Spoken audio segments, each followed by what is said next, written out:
The Yuletide season evokes thoughts and memories of glorious days of frost, ringing bells, and the magical aromas wafting from a warm, loving kitchen. And yet, the days are shorter, and the nights become long, dark, and cold journeys into a bizarre winter realm of menace, monsters, and wandering spirits.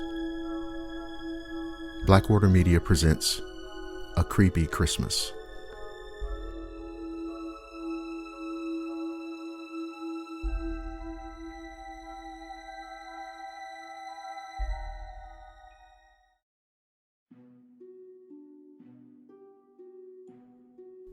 What I'm about to tell you took place 4 years ago and still haunts me to this day.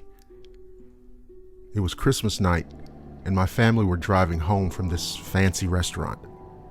Now I, unlike my family, wasn't tired, so the 45-minute drive seemed perpetual. On top of that, my little sister was constantly moaning about how her friend didn't get her anything for Christmas.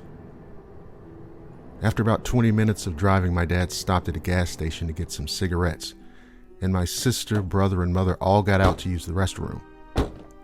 I stayed in the car as I'd already gone before we left. Once they all got out, I decided to play a few games on my phone. I looked at the dashboard clock and saw that 10 minutes had passed, so I immediately wondered what was taking them so long. As soon as I peered out the car window, I saw a man staring at our car. The man startled me as I didn't know how long he'd been watching. What made it even more unnerving is that he had a plain, blank face. No expression. It was hard to make out any features as it was pretty dark, and he wasn't standing in an illuminated part of the station. He was around 5'9" and looked to be middle-aged. Once he saw me notice him, he started walking towards the car, and I'd be lying to you if I said I wasn't scared. Luckily, my dad came back with the rest of the family just as the man took a couple of steps. My dad apologized and told me he'd been in an argument with the cashier. I didn't give a shit. I was just glad that my dad was with me. I took another glance at the man outside and he was still staring. But this time he had an annoyed look on his face. Anyway, we drove off, and for the rest of the car ride, I couldn't stop thinking about that man. Now, this wouldn't have been too bad if it had ended there, but it didn't. Later that night, I was watching YouTube while everyone else slept, and luckily for me, a storm was raging over us. Now, one thing you should know about me, I enjoy storms. They make me feel kind of cozy as I'm laying in bed. I put my phone down and just enjoyed the ambiance. That didn't last for long, because I heard something smash into the window behind me.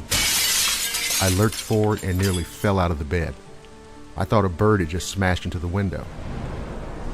I parted the blinds, and what I saw next terrified me. I saw a man standing out by my parents' cars, looking up at my room. I took a closer look and nearly had a damn heart attack. It was the same man that I saw at the gas station. Only this time, when our eyes met, he grinned. Now, being the 14-year-old I was, I did the manly thing and screamed at the top of my lungs. My dad came running down the stairs and entered the room and said, "Why the fuck are you screaming?" So, I told him about the man and I explained everything that happened. My dad grabbed a baseball bat and told me to call the police. After 10 minutes, the police turned up outside our house and found the man in our shed. He got arrested, and that was the last time I saw him. The next day, my dad inspected the house and we found the handle of our back door had been damaged, but not completely broken. This gives me an eerie feeling as if he actually managed to get in. He could have harmed or possibly killed us.